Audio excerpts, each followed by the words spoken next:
A regular mind would have the thought, be like, oh, that was weird, and it would move on. An OCD mind is like, what the hell did you just think? Fix it. There's a problem. And you immediately go to anxiety, this like gut-wrenching feeling. That's OCD.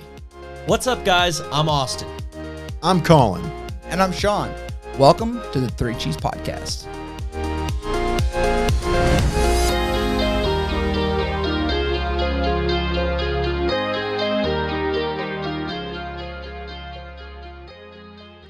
What's up, guys, and welcome to the Three Cheese Podcast. We're taking a deep dive with entrepreneurs into the bold and risky leaps of faith that were pivotal on their journey to where they are today. Today's guest is Trevor Hinesley, the multi-talented co-founder of the popular music licensing service Soundstripe.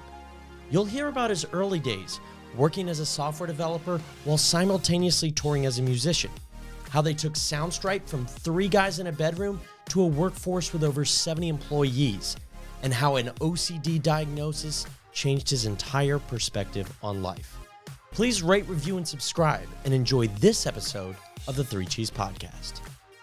All right, so we always start these shows with just kind of like a, who are you? Give us kind of a basic description of kind of who you are, maybe some of the things you're involved in. Sure. Yeah, so Trevor Hinesley, I'm from Dothan, Alabama. I moved to Nashville in 2008, which was a long 13 years ago now. It's crazy to think about. I moved here for college, went to Belmont, graduated in 2012. Straight from that, I went into touring, did that for a little over 3 years, I think. And while I was on the road, I worked as a software engineer the whole time remotely for like app agencies, startups. Is that what you did in college? Yeah, that was my major was computer science and audio engineering. So I wanted to. The idea was like, all I wanted to do since the time I was like 11 years old was play music. But I wanted to have a fallback. So the fallback was more music, audio engineering. Nice. But then when I got in college, I fell in love with computer science, and so kind of had a 3-tiered fallback system there. And when I got out of college, when I got on the road, I knew that, that was my dream to play music, but I really wanted to stay up in software engineering. And I was introduced through a freelance client of mine who's also a good friend. He introduced me to who are my now 2 business partners in Soundstripe. And we started the business, and then towards about, I think it was 8 or 9 months into Soundstripe, I was still touring, and got off the road to focus on Soundstripe full time. So that's what I've been doing since. That was 2016.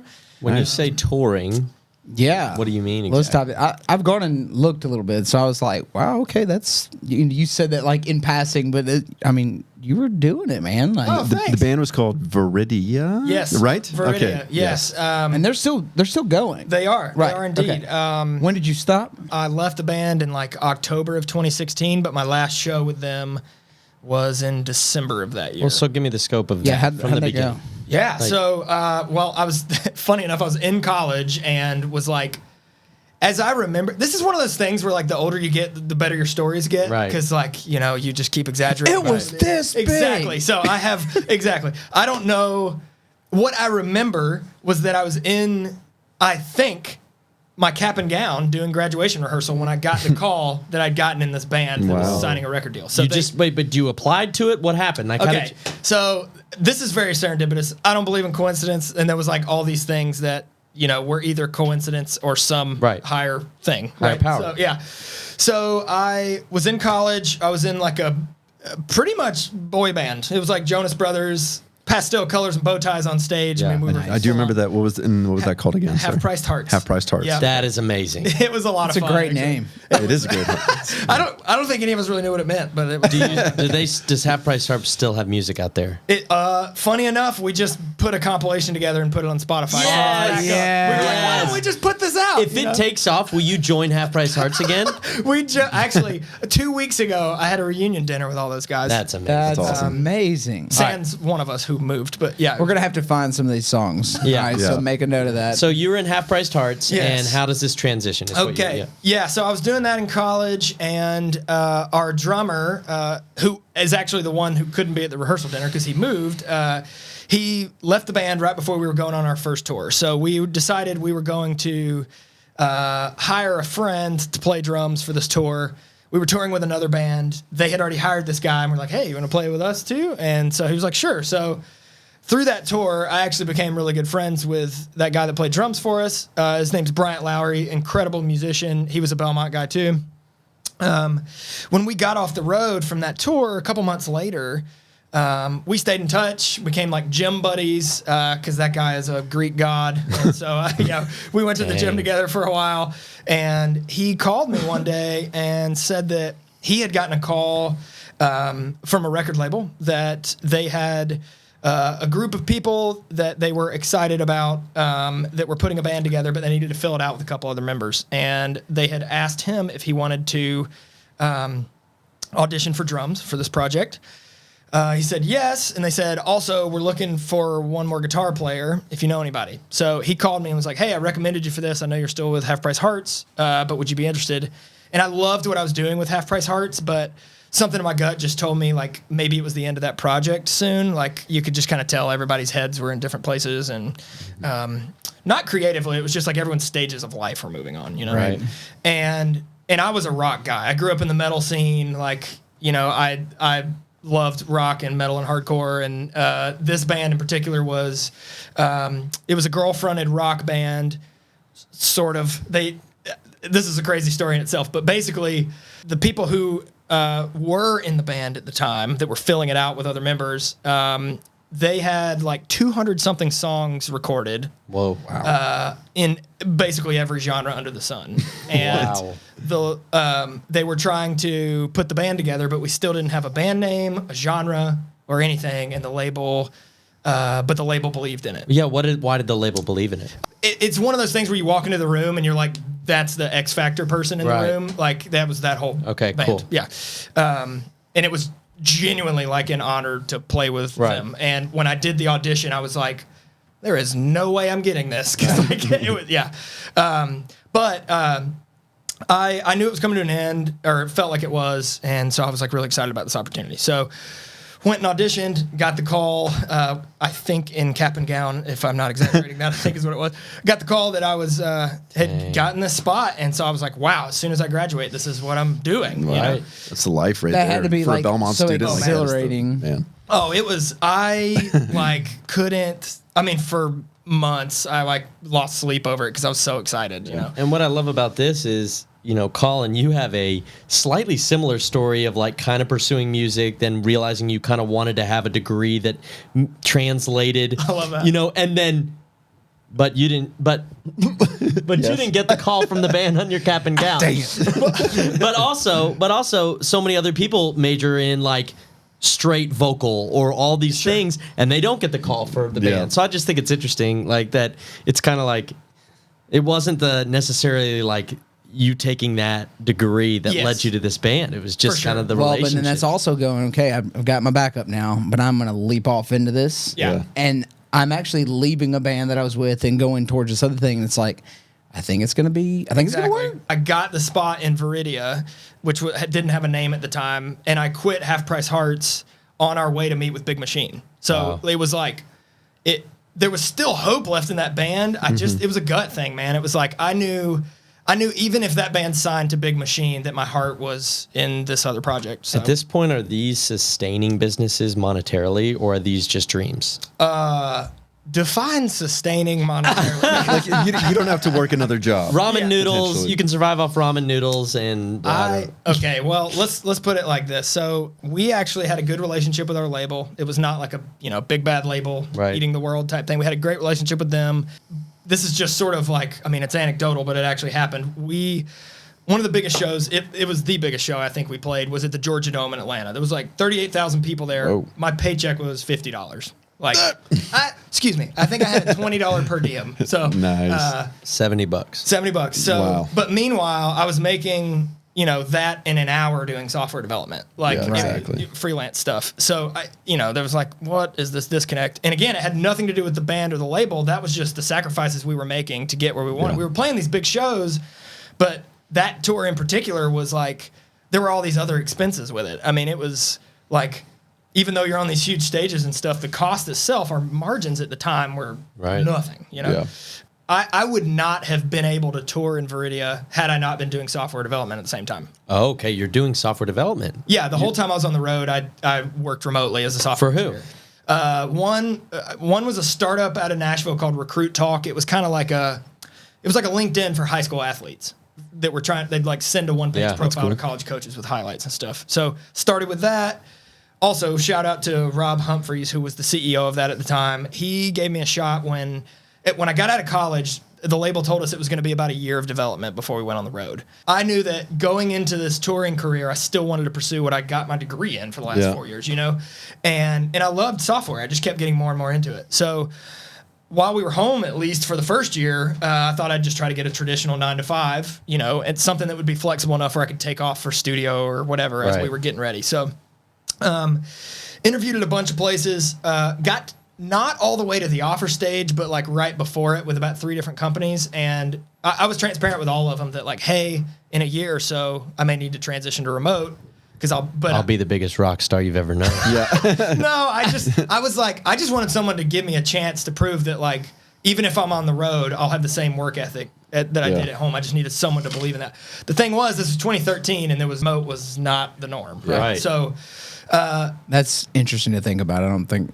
Yeah. Because nowadays, now you can it's get like a full-time job and never have to go to the office ever. 100%. Yeah, I just wanted to find something that would allow me to eventually tour, and I didn't want to be unethical. I wanted to let them know, like, in a year, you know, every time that happened, though, the companies would back out of the conversations, and I totally get it, especially being a business owner, like, and particularly prior to remote first being a thing, right? So, but I was like at my wit's end. I was literally I started applying just to be a waiter, to do the classic, you know, I'll do this when I'm off tour and that kind of thing.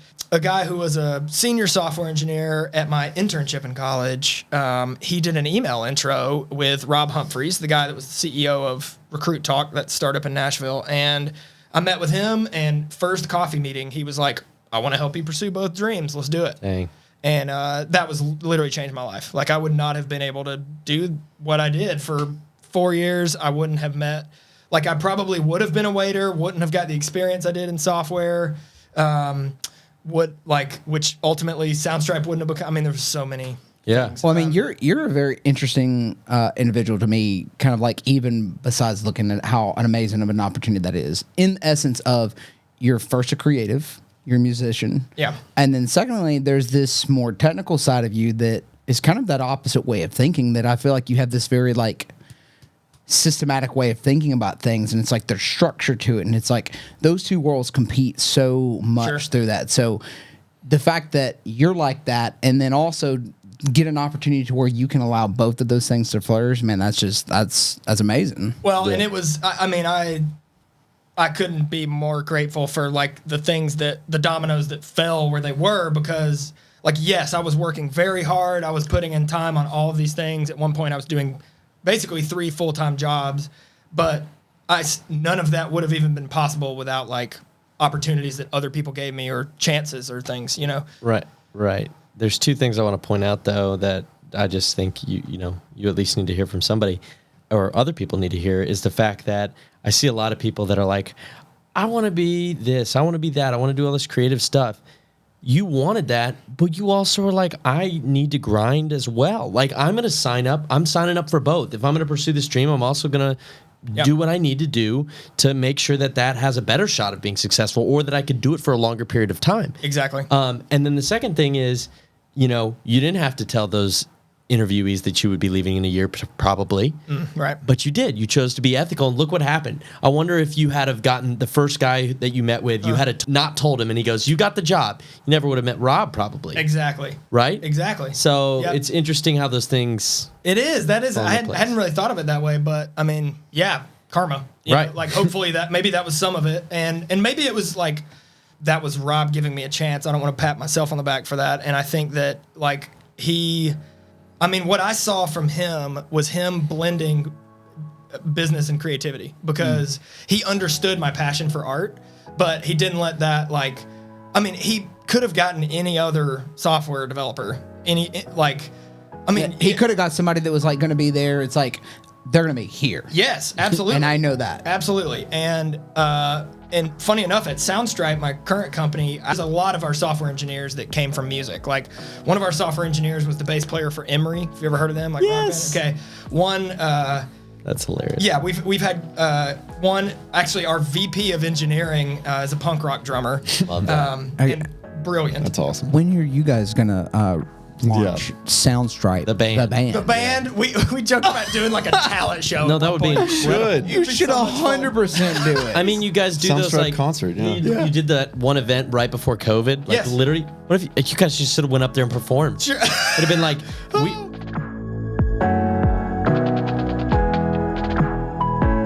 So you join this band, you get your software job. You guys are moving as a successful band. Like, talk about that touring experience and how that blends into your first business. The last tour I was in was a 6-week tour, and it was grueling. It was, some of the routes probably weren't the best. Like, it matters how you route your tour, especially because Yeah. we were saving money by doing the van and trailer life at that point, Yeah. right? Oh, man. But a lot of the dates were routed for buses. So we were like a 12-hour drive between shows. So we would get to the venue, set up and sound check. I would start working, and then we would go in and do any kind of like meet and greet or whatever, and then I would work some more, and then we would hit the stage, and then I would work some more, and then we would sign, tear down merch. It'd be like 2 a.m., and then we'd start driving to the next show. So we were driving ourselves. Dude, that is crazy. when were man. you sleeping? Well, thankfully, we did hire, like, we started, like, we brought a sound guy on the road with us, and he would help with driving, but... Dude, that's insane. We used to like tour with Jake Owen and just like do videos Yeah. and stuff, and Yeah. we would be exhausted just from like taking videos. Sure. Yeah. And then we would sleep on the bus and just be like, nighty night, we'll see you tomorrow. And we even looked So at that's each other and went insane. like, man, this is tough. No, we were like, man, being on the road is real rough. we had And to I'm have like, someone- that is crazy. No, well, nuts. and I don't mean to diminish that. It is tough, even if you're doing one thing. Humans in general are pretty apt to adapt. Like, Right. if so it was just like, I had to do this. So, Right. Or did you choose to do it? I mean, I chose to do it. Well, I'm saying you Yeah. like Soundstripe, this freelancing. Yeah. Are you just a grind? Is this just who you are? You put all these things. So today I'm, one of the owners of Soundstripe. I also own another SaaS product right now. And serial entrepreneurship is like I love music. I will always do it to some degree. But my passion actually shifted to business. Like, Right. I got to where, like, I loved, speaking of the creativity side, I loved this idea of like I could find a problem that either hadn't been solved or hadn't been solved well, or wasn't some particular flavor, and create my own solution for it, or solution with business partners, et cetera, is how I've done it up to this point. That building process is, to me, it's like writing music. I mean, it was like, and the coolest thing about it is when you solve a problem so well that people are willing to pay for it, it is like a high, man. Right. So for the people at home that don't know about Soundstripe, can you describe real quickly what exactly is Soundstripe and why would you choose it Yes. over something like a Premium Beat or something else? Music Bed, for Yeah, example. Absolutely. So we are similar to those businesses in that we provide music to creators. We also have sound effects and video, like stock footage. But our bread and butter is that we were from the music industry, all of us founders. And when we built the company, we were trying to solve two different problems. One was, it was really difficult to find and acquire high-quality music as a content creator. At the time, there were really no high-quality subscription offerings for music. The other side was that it was really difficult to make a living as a musician. And I, as an artist, need some songs to explode to make music, or to And make not every single one of them have to make tons of money. Exactly, right? But if I put out each song and they all get 10,000 streams, I will never make enough money to do that full time. Right. Soundstripe could. The value of music used to be in a pyramid, right? And most of it used to be at the top, which is like the 0.1%, like the biggest artists, the biggest sync placements, etc. But as music's been democratized with streaming and all this other stuff, same thing is happening in sync in the publishing world, etc. That pyramid has been blown up. And it's not that the value has disappeared, it's scattered all over the ground now. So you have to Right. have enough effort to go pick it up. It's funny because Colin and I's story literally aligns, I feel like, perfectly with Soundstripe's problem-solving solution. So Colin and I start a video. We gave ourselves 3 months out of college. I had a health and physical education degree. Colin had a information systems degree, and we were both about to just go get a job and do our thing. But Colin shot great videos, and we were in our little hip hop band, and we were like, we have to try and find a way to keep creating, keep creating, gotcha. Nice. And keep doing what we were Soundstripe, keep creating. and keep doing what we were doing. So we gave ourselves 3 months, and we decided to start a video production company. We got a $5,000 loan at 35% interest. Shout out to Evan Claceris. He's the man now. He's like vice president of a hedge fund or something. But Nice. He gave us out of college. Literally $5,000. We went and bought our gear, and we started shooting weddings, right? Yep. We shadowed a wedding, and our beginning weddings, we do one for 200, then 500, then 750, then 1,000. But we're right at that phase we're putting Avicii songs in our wedding trailer videos. Right. Okay, Yep. we're putting all this stuff in, and I'm starting to get a little anxious because I they're remember all Austin being like, there was an article that said they sued somebody for like $5 million. It was Tony Romo using Coldplay. It was the Tony Romo's wedding film. Somebody used Coldplay, and he actually got sued for $80,000. Holy and I'm cow. like, And you're sitting here going, I'm like, dude, Colin, this is it. And We're toast. I was like, this will never happen. And- but then it was like this little piece where you're like, Just a little bit. Well, dude, I've gotten happen. a cease and desist before. Oh, really? I used a Getty image one time, long Oh, time ago, wow. when I was an intern doing some graphic design work for MTSU, and they sent a cease desist. Yeah. no, it's kind of like if you're unlucky, you're going down. Yeah. I mean, that's kind of. So this little pit of anxiety starts building, and I'm like, Colin's like, we're nothing without our Avicii, wedding reception, endings. And I'm like, well, we're gonna have to just make a hard transition. Well, the only thing that we knew that was serviceable was Music Bed. Sure. But Or also, I think it was Premium Beat as well. Premium Beat had like the jams, and it we was like, found and it was like, man, this is $50 a 50 song. bucks or a song. something. So which also- which in a wedding that's like 10 minutes long, that's like 3 or 4 songs, and then you're down like $200. Absolutely. right, that So- and that cut our profit margin like a lot at that point when we were trying to build Yeah. this. And literally, what you guys created was what we were saying. Like, gosh, I wish there was a way we could just pay like something less or do a monthly thing and not have to. No, I remember Just saying eat that, all being our like, I profit. wish there was a way we could just pay like $10 a month. Like legitimately, I know. like that is like all we could ever ask for. Sure. And so anyway, so that's wild. That's kind of like, and then we pretty much immediately transitioned once we. I think I was in like Studio 615, and somebody like stood up and was like, I'm starting a thing called Soundstripe. Like, I think I was there for these like beginning. That would have been Micah, I think. Yeah. Yeah. I was at like, y'all were doing something, and it was like the announcement of what y'all were. Anyway, so it was pretty sure I weird remember that we were kind of going synonymously with this. And I was like, Colin, I think they're starting this thing. It felt odd that it was starting in Nashville because it felt like it should have already been created somewhere else. Right. Yep. So tell me about the actual beginnings of when you're like, we're actually going to do this. And what is like, is there a leap of faith that you had in this beginning phase that was like, that you had to put some stuff on the line? Yeah. Yeah, because you're already touring too, right? Yeah, for sure. Yeah, I mean, I that was the hardest decision, was quitting the band, because the business had gotten to, we were bootstrapped, so we didn't take funding at the beginning. But by the end of that year, like, we were beating all our goals, and we're like, the market is as big as we think it is, all this stuff. And we had to make some hard decisions. And one of mine was, I got to quit touring. Like, I either had to make a decision. And I mean, we had like in it a month after I quit, we were going our biggest tour ever with Evanescence. And it was like if the day after I quit the band, they got a call to go on Jimmy Kimmel. Right. Right. If I could live with that, I knew I could quit. Yeah. And I finally got to a point where I was like, I could stomach that. I'm so excited about the Soundstripe thing that I could stomach that. I love that you like played that out. You visualize like, I'm on Jimmy Kimmel right now. Exactly. And you're like, that's okay. It's okay. Exactly. Yeah. And that was a big leap, because we were still early enough where like we weren't paying ourselves, so. And you didn't take funding. All right. We launched February of 2016.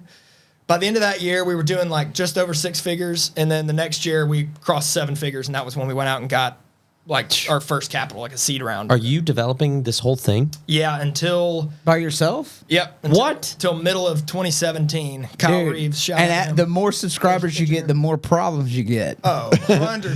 100%. I mean, we were, so I was developing everything until about a year and a half in.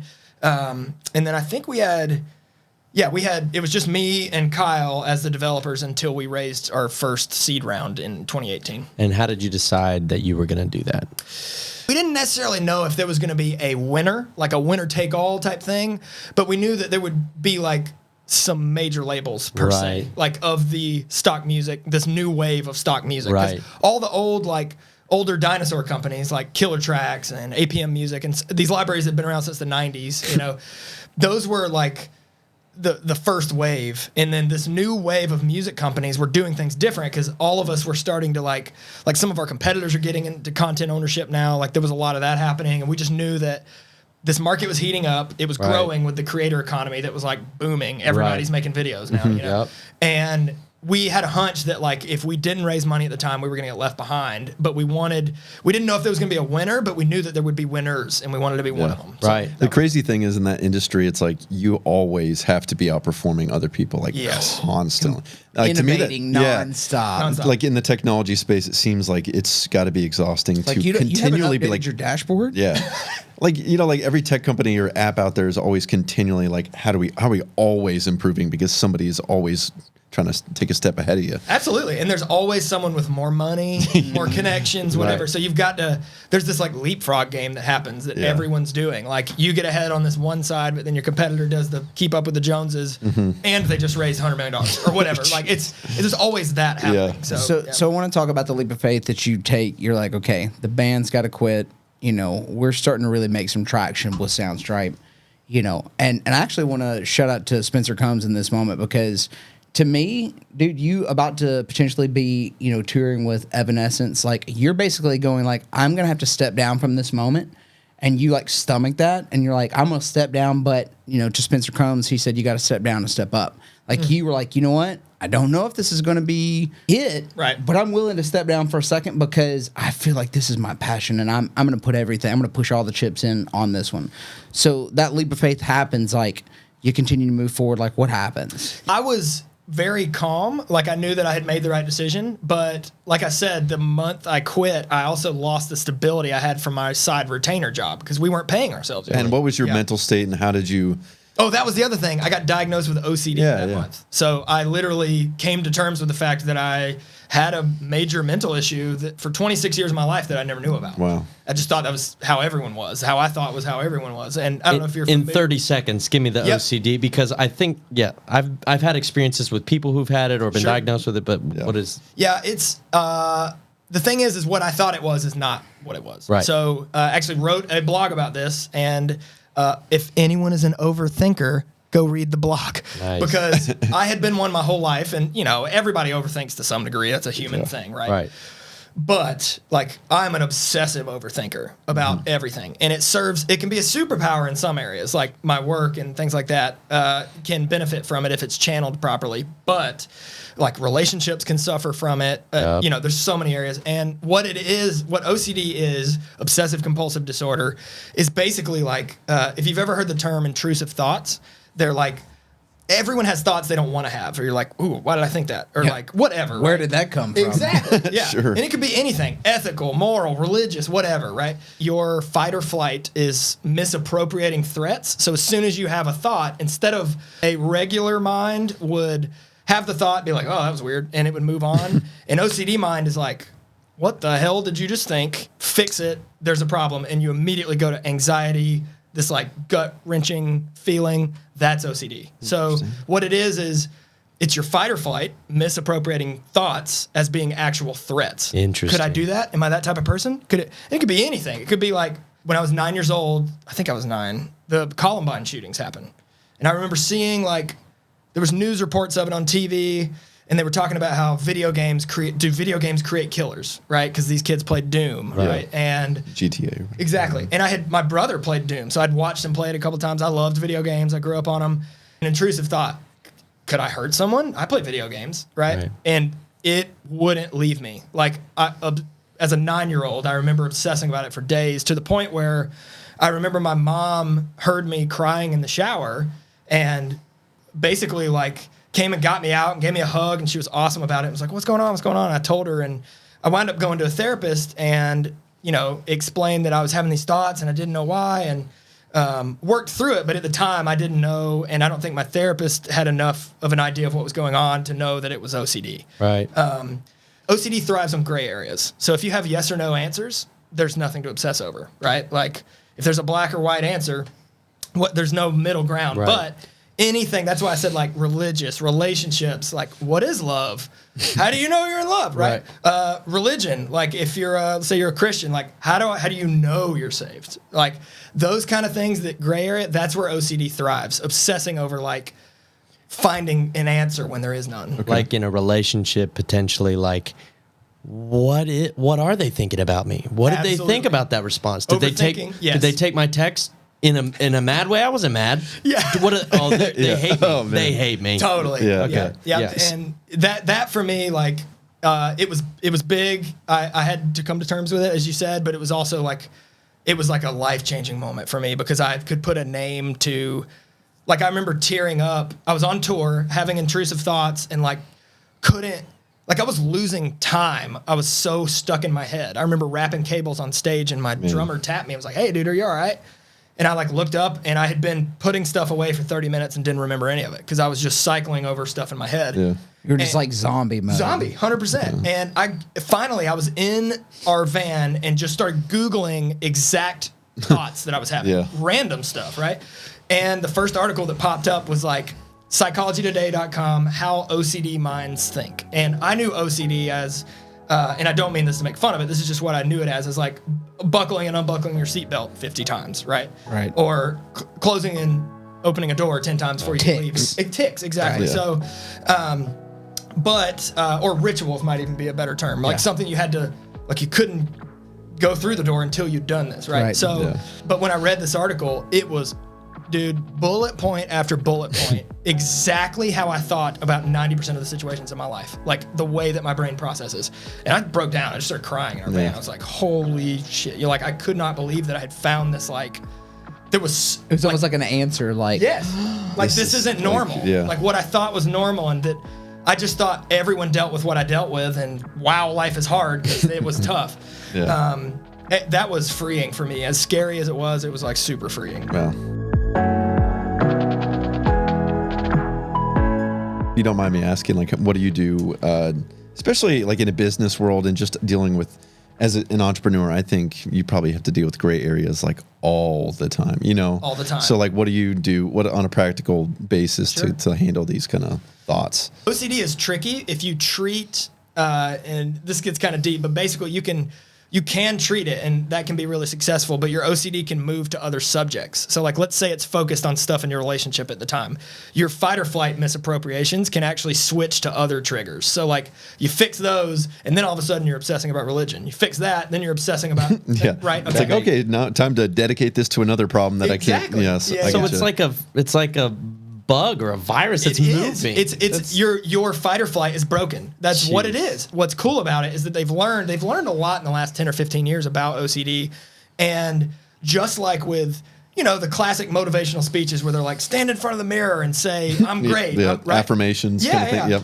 The thing about that is scientifically proven to affect change because it rewires neural pathways. You can literally, like, think of a stream, right? If a stream is going downhill and you're standing off to the side and you take a little stick and you carve out like a little Y path, right? If you keep making that path wider and wider, eventually you'll redirect the entire stream. You can do the same thing with neural pathways. Yeah. So you can actually treat OCD, and I have been doing what's called ERP, exposure and response prevention. There are actually therapists that don't do it well that will think they do, and then there are some that are like bosses at it. I had been listening to a podcast called The OCD Stories, and it's people basically just telling their story like I am now. And they had a doctor on there who himself had OCD, and he talked about it, and I hit him up directly, and he's actually my therapist now. So, that's nice. That's awesome. Yeah, he's amazing. Shout out to Dr. Sam Greenblatt in New York. He's fantastic. Right. Sweet.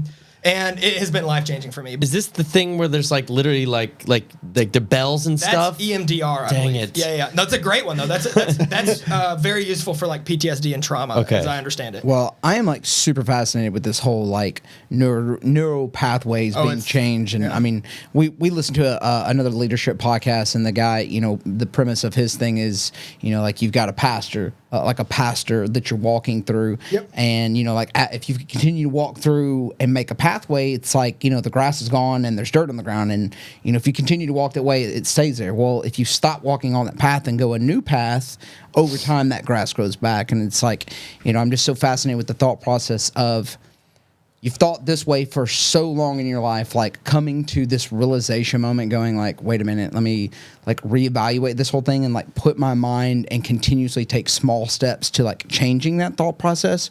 Over time, it's like you look back and you go, wow, how did I think that way? 100%.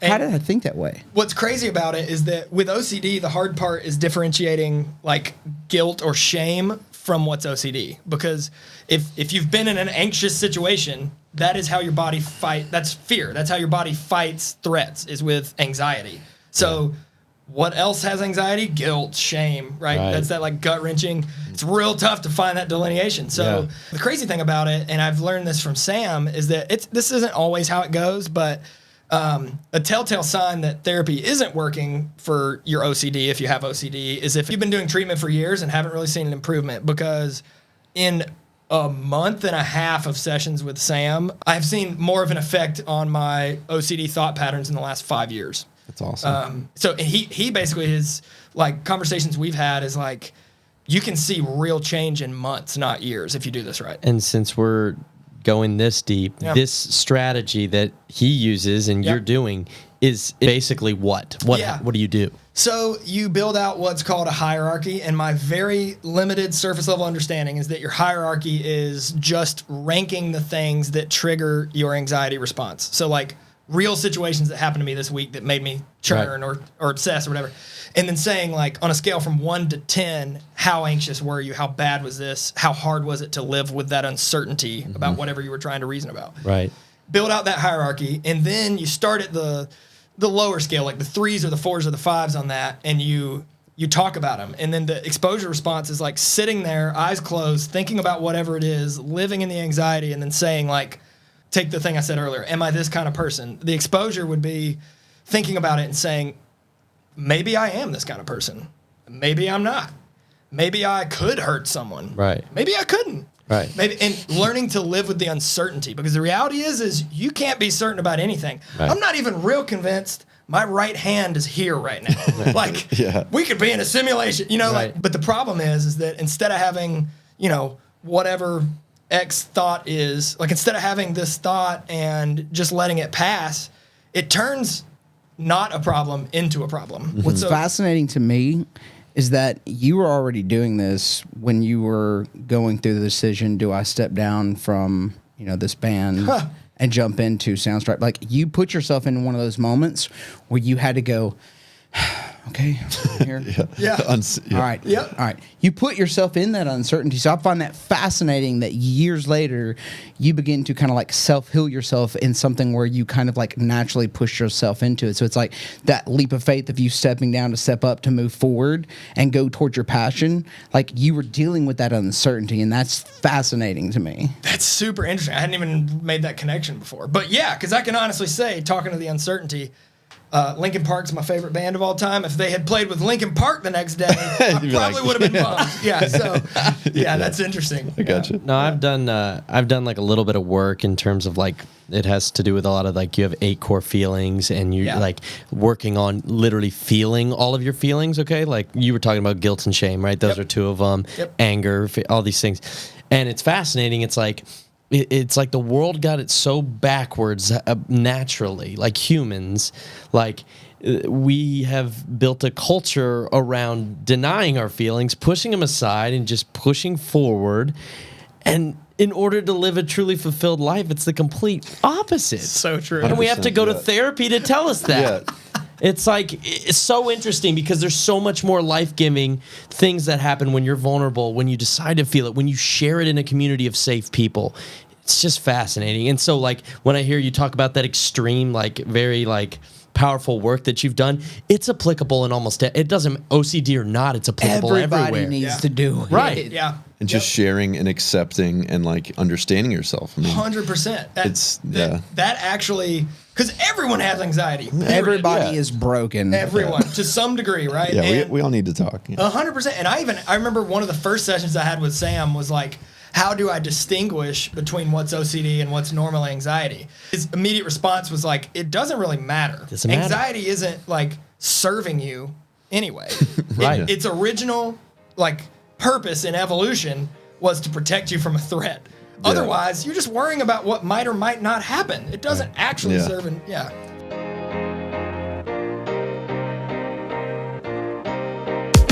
Thanks for listening to the Three Cheese Podcast. If you're enjoying this content, then please subscribe, rate, and review. This episode was sponsored by our company, Mac and Cheese Media, a video company that creates scroll-stopping videos that drive results for your business. If you're a business owner that wants to accomplish your goals through video, then visit our website at macandcheesemedia.com. Now back to the podcast.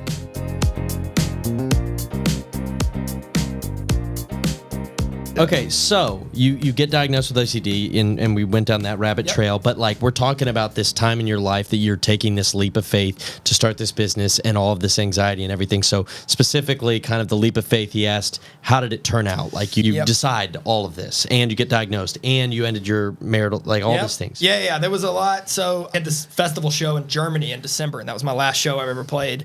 And when I got back from it, life was normal. You know, I was just doing the 9 to 5, but which at the time was us working out of Travis's bedroom. So I would go to his house and work out of over there. And I was still doing some projects on the side for that company, the app agency, incredible people as well. But my stability, my retainer was gone. So I was taking a little bit of a paycheck from Soundstripe to so that I could focus. I was actually rebuilding our app at that point. And I remember being over there with Mike and Travis, and they asked me one day, so this is like a few months after all that, they're like, are you okay? And I was like, yeah, I'm doing all right, you know. And I think it was Micah. He looked at me and he was like, are you? No, I mean, like, are you like, yeah, dude, okay? are you dude. okay? Yeah, like, you okay? Are you a stable person right now? You know, like, are you okay? And I was, but I also realized that it took probably 6 months for all of the massive life change I had went through to really catch up. But I just processed it slowly. It was like, I never had a big break or like, what am I doing? Or a crisis or anything. It was just, I made all these major... You just put them on the back burner and they came up like as they came up. As they needed, They're yeah. still I there. mean, It's like, all right, well, this pot's dirty. I need to wash it so I can cook dinner. Exactly. I mean, it just processed in due time, and that was fine with me. It wasn't like I set aside time to, you know, grieve over any of these things that I was dealing with. They just kind of worked themselves out. Yeah. Yeah. So you guys are working as 3 members in his bedroom. Yep. And what are your different roles? And you're starting Soundstripe. Tell me about that. And you 3 as owners and what y'all are doing at this point in time. So there was a couple other people that were helping us at the beginning, and we were all kind of just like working for nothing to get it off the ground, right? In that bedroom setting where we were just like building it and trying to see what would happen, we would have, like, I worked at my place a lot of times, like just at my house, and we would have like a once or twice a week thing where we'd all come together at Travis's. And we actually did this, we had a website, foolswithoutfunding.com, and we would live stream 2 hours of every day of us just building. It was so boring, y'all. No, I would have loved that. I would have logged in every day and been like, what are they doing? Dude, that is awesome. We talk about all the time, like, what if we live stream this and just put it out 100%. there? We never did. Dude, So can we find this? I think the Facebook page is still there, Fools Without God, I gotta Funding. go But Fools Without Funding. and there's still some videos on there, but the site's gone. I mean, we had... Did you guys get a following? We did, no, that was the thing. Not really. I mean, All really, it was boring. I'm not kidding. Like, we would look back at them and be like, but the cool thing is every day we would start with some musing. Like Micah and Travis, or Micah and me, or Danielle from our team would like get in front of the camera, start the live stream, and then talk about something. Maybe it's a mental thing they're dealing with. Maybe it's like just like some life stuff to start it, and then we'd all just kind of work together. That's awesome. It's really fun to like go back and look on that, because we had nothing as far as the business was concerned. And our goal at the time was to get to, and we had like a little tracker sort of, was to get to $42,000 a month, because that would cover all of like our base expenses. And that was our goal. And I think we stopped doing it before we ever hit that milestone, just because we were like, no one's watching this. We don't need to do this. We brought on like advisors. Shout out to Scott Welch, good friend of mine. He was also the manager of the band I was in, Viridia. Brought him on, and he was helping us through stuff. But we never had like, and we would hop between lawyers at the time and stuff, and for legal counsel and such. But we didn't know what the heck we were doing. It was our first real business, right? And I mean, we definitely had legal cleanup we had to do later, because like it wasn't that we had bad contracts. It was just that we had 45 different contracts all saying sort of similar stuff, and we just had to streamline our business later on. Yeah.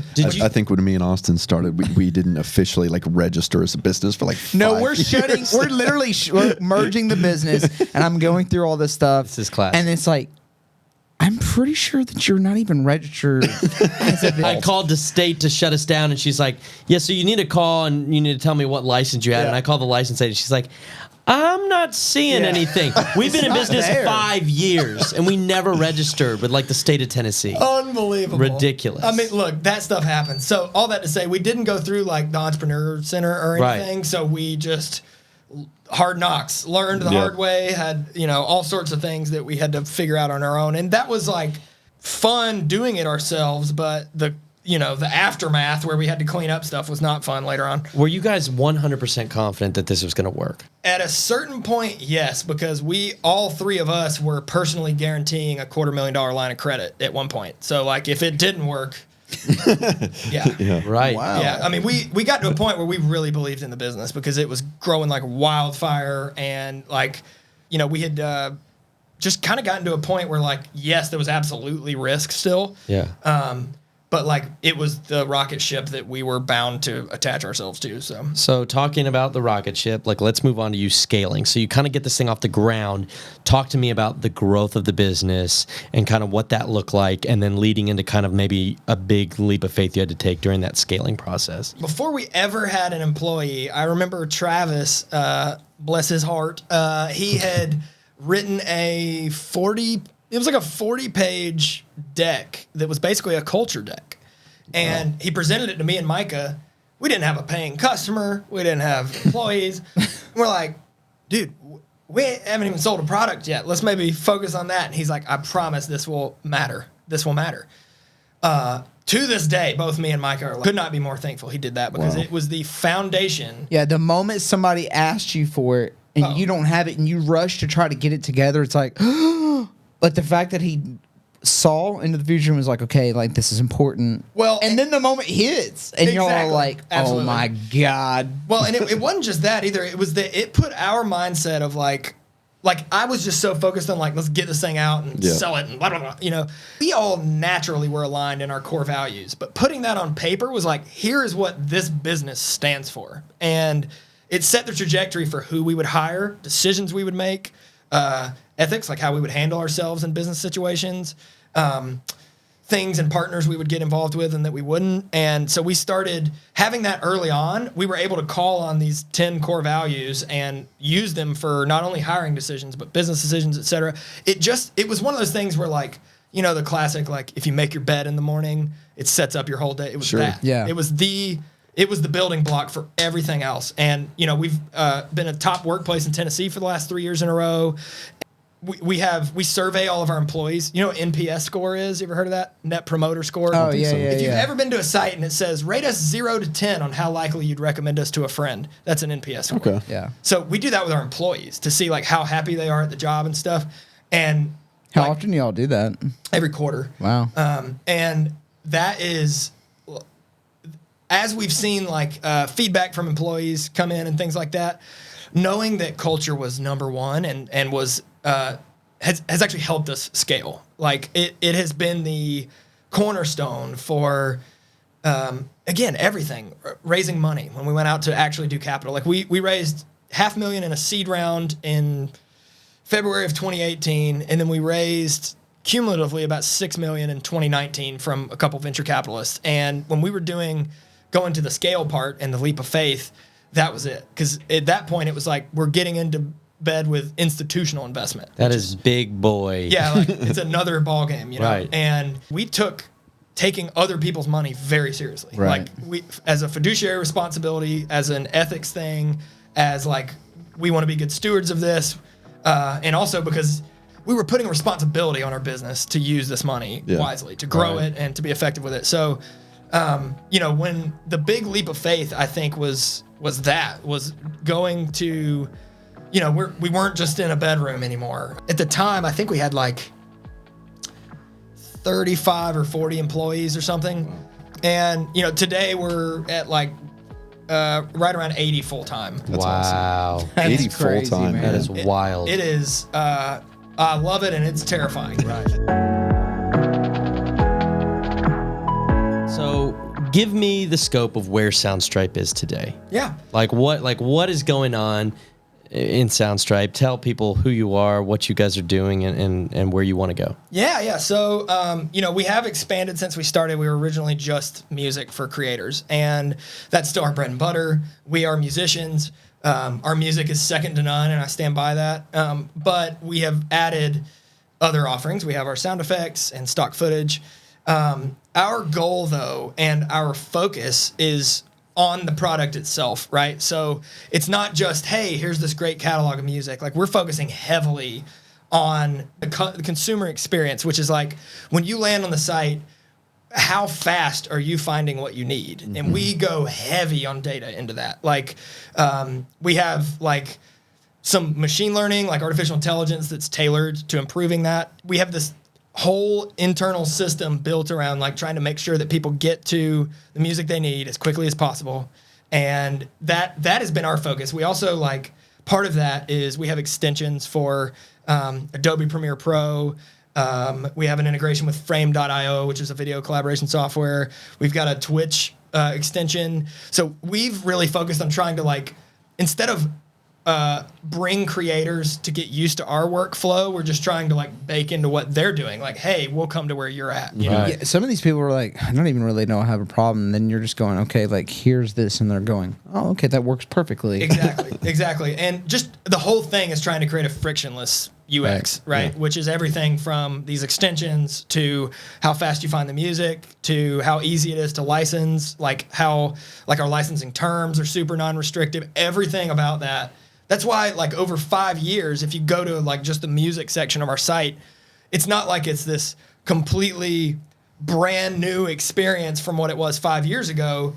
Just like if you go to Netflix, it's not like it's some completely different app, but it's just refined over. Yes. It's like 1% improvements every day. That's awesome. We love it, and I use it all the time. And nice. And I find myself going through thousands of just clicking the down button and everything. But the user interface is fantastic. Yeah, I do remember it was like, this is could use some improvement. But now it's at a place where I don't find myself like wasting time. I mean, it's just right to the point. So it's great. Awesome. Love it. Awesome. Yeah, just so you're aware, it is the primary source of music that we use at our company and have used. Wow. So yeah, like I'm glad to hear that. Yeah, we've been users for years. Yeah, we're not. Awesome. Yeah, we've been users, and we've worked with Chris and Julian. We did Austin and Colin did a YouTube section for a YouTube thing I saw y'all that. are doing. It was awesome. Yeah. So we've worked. It's kind of been odd. We always think about you guys when we think about doing stuff. Sure. If you want to sponsor the podcast.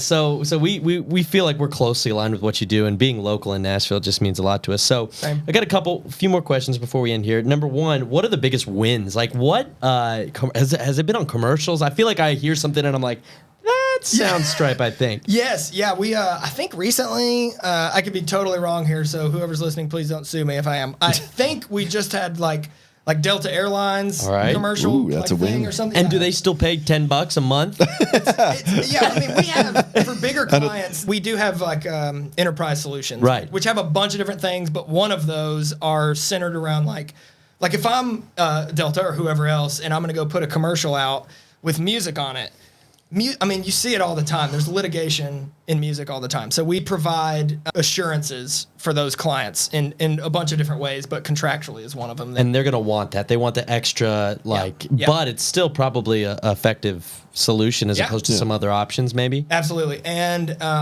like broadcast commercials like that, like because we own the copyrights, there's performance royalties on that. Yeah. So that's another revenue stream for us. I remember it being like Moon Taxi, or I think Mercedes paid Moon Taxi for one of their songs for like $100,000 or something like that. Sounds about right. And it was like, so how does that differ with like Soundstripe or whatever if you're trying to get a song? Yeah. And publishing rights like that. Well, it depends because, we can do custom licenses like for whatever they need, which again includes if they need like assurances or, indemnification or whatever. But that's why part of the big focus for us has always been the catalog, is because wherever they're going to go, like for Mercedes, for instance, they found the song they needed and an editor put it into the commercial and they weren't going to change it. So they were going to go like it because it's a whole hassle. You got to get approval. Right. So once they found the song they needed, they went to Moon Taxi, I'm sure, and paid for it or whatever. And that's the same thing with Soundstripe. Like if someone finds the song they need, we're going to work with them to figure out how to get them the contract they need. That makes sense. Right. Yeah.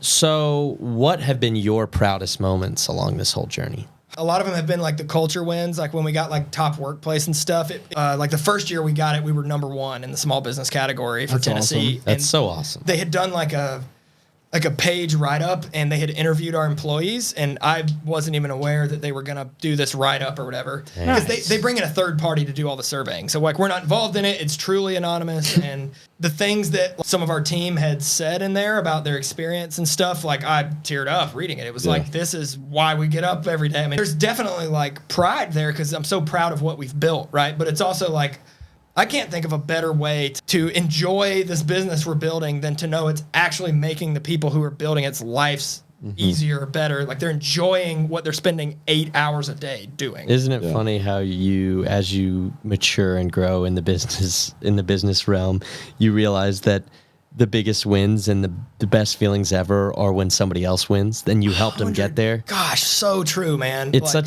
all about the people. Yeah, it's such a shift. Yes. Right. Yes. It was always like, oh man, I hope what we do gets this, and now it's shifting to like, gosh, I hope this person who we've impacted wins at what they're doing, because I remember what it was like. Absolutely. Another big wins is seeing people internally rise up the ladder. Like we've had 2 different people that started out as contributor roles that are now VPs because they worked for it. They earned it 100%. And that's extremely rewarding to me because it's not just like helping them get where they want to go in their career, but also like knowing that they're as passionate about this as we are. Yeah, they took ownership. Yeah. Because, I mean, you guys aren't a little company anymore. Like, you're 68 and Inc. top 5,000? Yeah. That's awesome. Thanks. I mean, you guys are doing some big things in this industry. I feel like y'all are shaking it up. But to see the people, it's like you guys are doing it over here, and that's awesome. But it's like what you're talking about is the people, and it's like, man, like I'm so glad I got to help be, a part of like helping groom you to like take to a place where you take ownership, and it's like, man, that's the goal right there. Absolutely. I mean, talking about the Inc. thing, I mean, it's the team that's doing that. Yeah. Like it's these people that are working so hard and like really putting their heart and soul into this to like take this mission that yes, we started, but they're like taking it to heights that we couldn't have done just ourselves. That's so rewarding. Yeah. And how does the reward and the risk and reward from playing in front of 35,000 people in a Georgia stadium to like working in a job like this? What is you get the pure ecstasy like performing in front of those people, sure. And then being an entrepreneur, like how does it compare? And are you still chasing that high that you get from performing? Because personally, like from someone who's performed before and all that stuff, and like the excitement I get from that.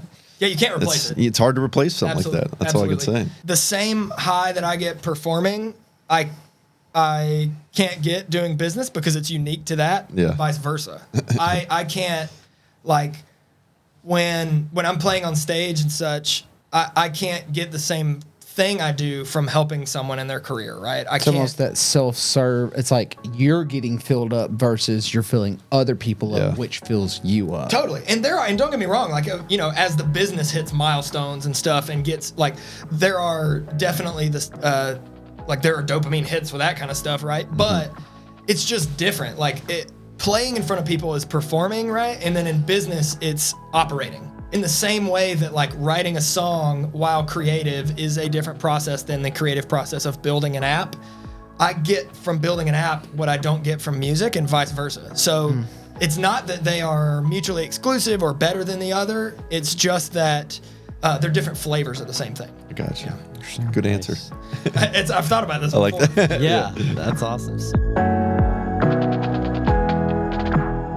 So, kind of just to boil like a lot of the things that we talked about, and one of the things that we're trying to extract is just, you know, these leaps of faith, what they cause in us, and then like how we get through them regardless of the outcome. And so, a question that I have is, in the face of all the fear and uncertainty that you've experienced throughout your entire business, and you can talk about whatever you want here, right? We're not like, we really want to genuinely know, what do you rely on to get you through? That's a great question. A lot of it, I'll say this too, like both of my parents, I was very lucky to have like great relationships with my parents, and both of them have extremely strong willpower, and that was like drilled into me early on. And no joke, both my parents separately took, it was some sort of personality test. I don't know what it was, but basically there's this big test you take. They sent it off to Auburn University, and then like couple months later you get back this like 20-page report or whatever, and they took it separately, not as a couple, so they were just individuals. Did they even know each other? Right. They did know each other. Okay. But they didn't do it, they didn't take this test as a couple. They were like, let's figure out how we do on this. Took it totally separate.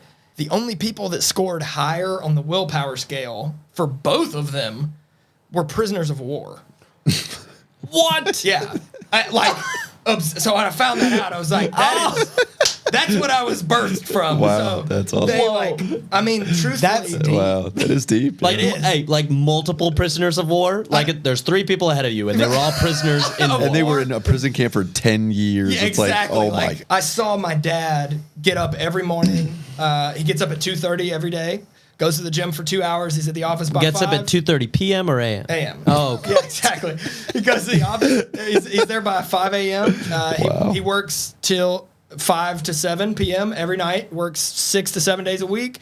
And he coached all my baseball teams, basketball teams, was at every family dinner. Like, so is your dad Mark Wahlberg? Is that what it is? he's honestly like wow, superhuman. that's crazy, man. And my mom was exactly the same. Like, she was actually a single mom raising my brother before she met my dad. And she put herself through college, worked full time raising my brother until both of them are just like incredible people. And so I don't say this as a cop out, but genuinely, like, I refer back to my parents a lot and like, what would they do in this? Like, whenever stuff's going off the rails or Micah's dry heaving over a toilet because we're nervous, Yeah. like, I remember when that situation happened, I called my dad and asked for his advice. How do you handle stress? So they are like my rock in many ways, like they are just great role models, always have been. So I would say that one, in addition, mindfulness and meditation. I don't do it as much as I could, but when stuff gets really bad, that's very helpful. Dude, what I think is even funnier is you need to link it back even further. Like, I think your parents have been instituting this, like, leaning into uncertainty for you. And like, you're sitting here asking your parents for advice. So you're, like, trying to put yourself in situations like, yes, you were OCD thinking about something, but it's like, I need to stop. And you're going back to this, like, center. And it's like, as you got older, you became a little bit more of the center so that you could go, okay, this is not right. Like, how do I deal with this and move forward? But it's like, that's very interesting, man. I saw my parents deal with very stressful situations growing up, and how they handled it was so impressive to me. So that was definitely why I lean on that. I'm a firm believer you are a product of the environment that you're in. I totally agree. Yeah. And on that point, I would say another huge one is my business partners, because we are all very open, and sometimes we're like, work sucks right now. It could just be like, hey, I don't feel like I'm excelling in my job right now. I'm doing the best I can. But, like, being open with each other and having dialogue about, like, stuff is going great, but I'm not doing so great. Right.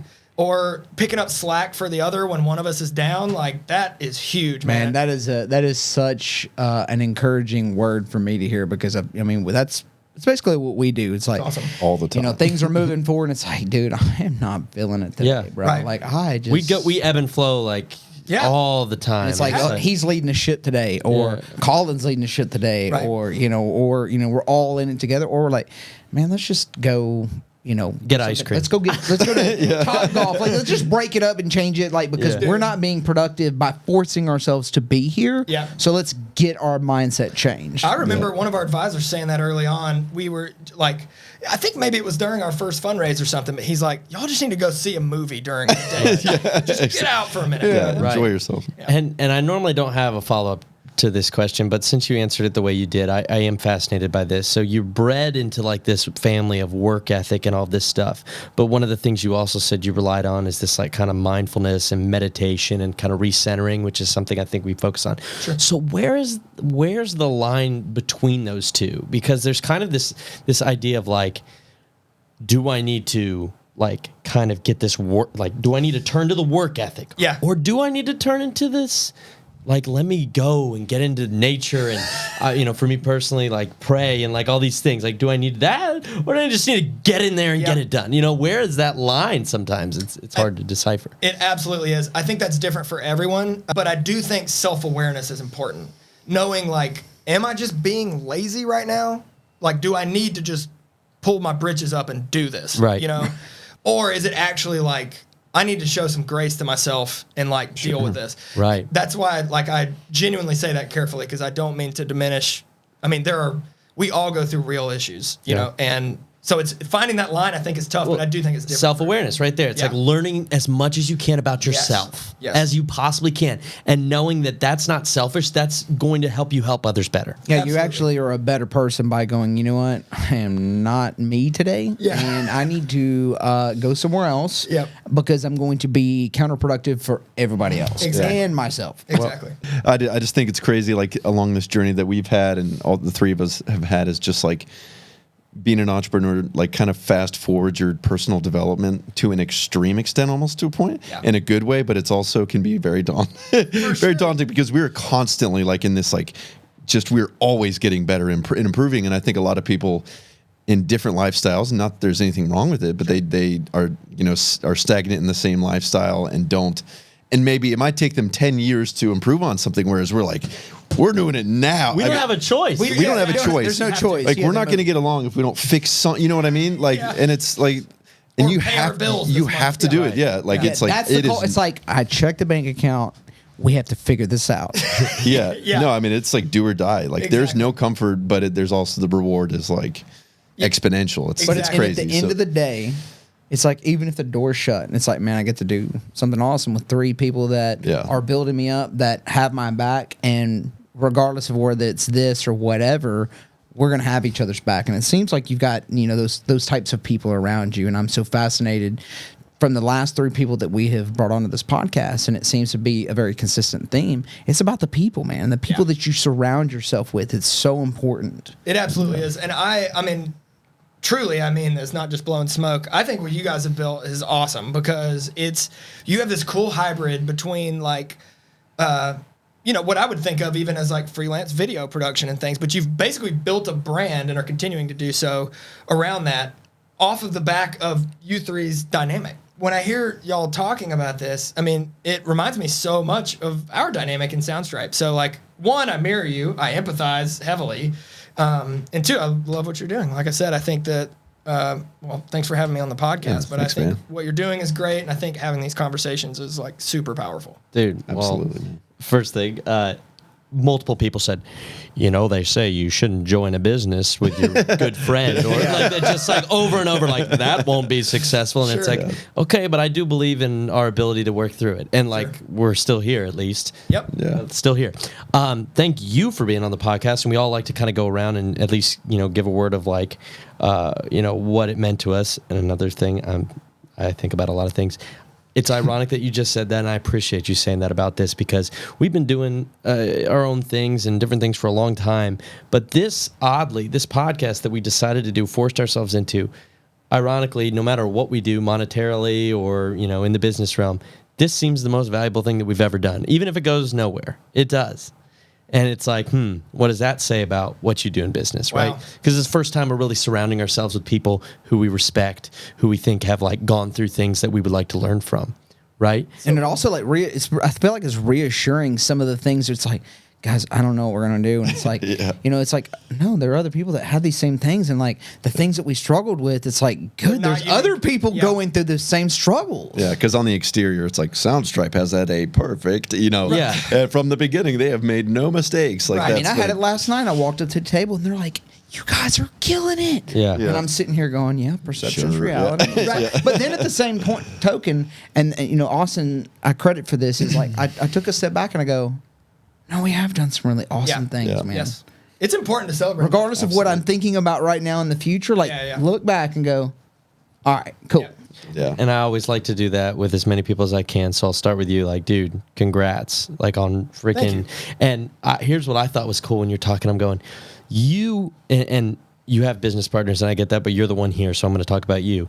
You pretty much single-handedly built a software that is not only helping millions of or hundreds of thousands at least businesses, and think about how you've impacted those people's lives, helping them structure their business in a better profit margin.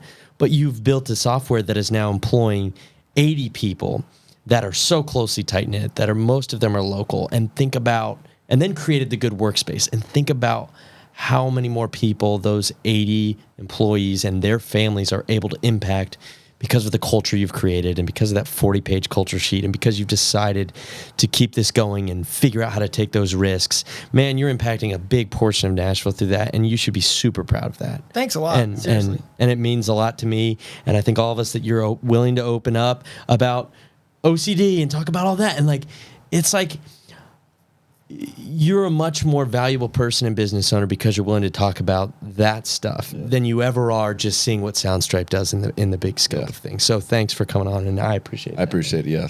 Oh. You're talking about, your OCD and everything, like, makes me feel better about, the things that I deal with and in your practical lessons that I've learned, and I don't know.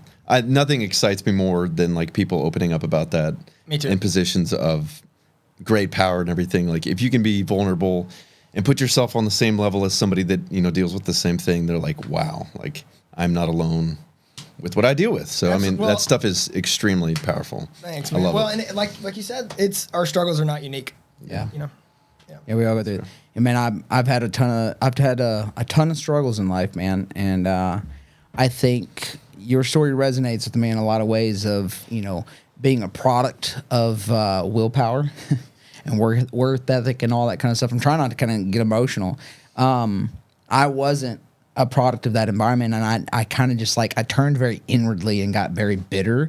And through that, I found willpower, and then through that, I started going to church, and I got off drugs, and I changed a lot of habits. But through that, just got to this point of man, I've got the willpower. I can, and I had some other things along the way, but dude, I'm so honored to sit here and sit with you because you didn't have to take the time to do this for us. Here we're all trying to launch this podcast, and man, that to me means a lot because you care about people and you just want to continue to get around them. And dude, so I appreciate you taking the time to come and chat with us for sure. Well, again, thanks for having me, and genuinely honors mine. Happy to be here and love the conversation. Yeah. Thanks, man. Well, it's not about your business, but if you need royalty-free music, visit soundstripe.com. Thank you very much. Yeah. See you next time on the Three Cheese Podcast. Thanks so much for listening to the Three Cheese Podcast. We hope you really enjoyed this episode. Please rate, review, and subscribe on whichever platform you use to get your podcasts. If you have any thoughts or feedback, shoot an email to podcast@macandcheesemedia.com. That's macandcheesemedia.com. Find us on social at 3 Cheese Podcast. We hope you have a fantastic day, and we will see you next time.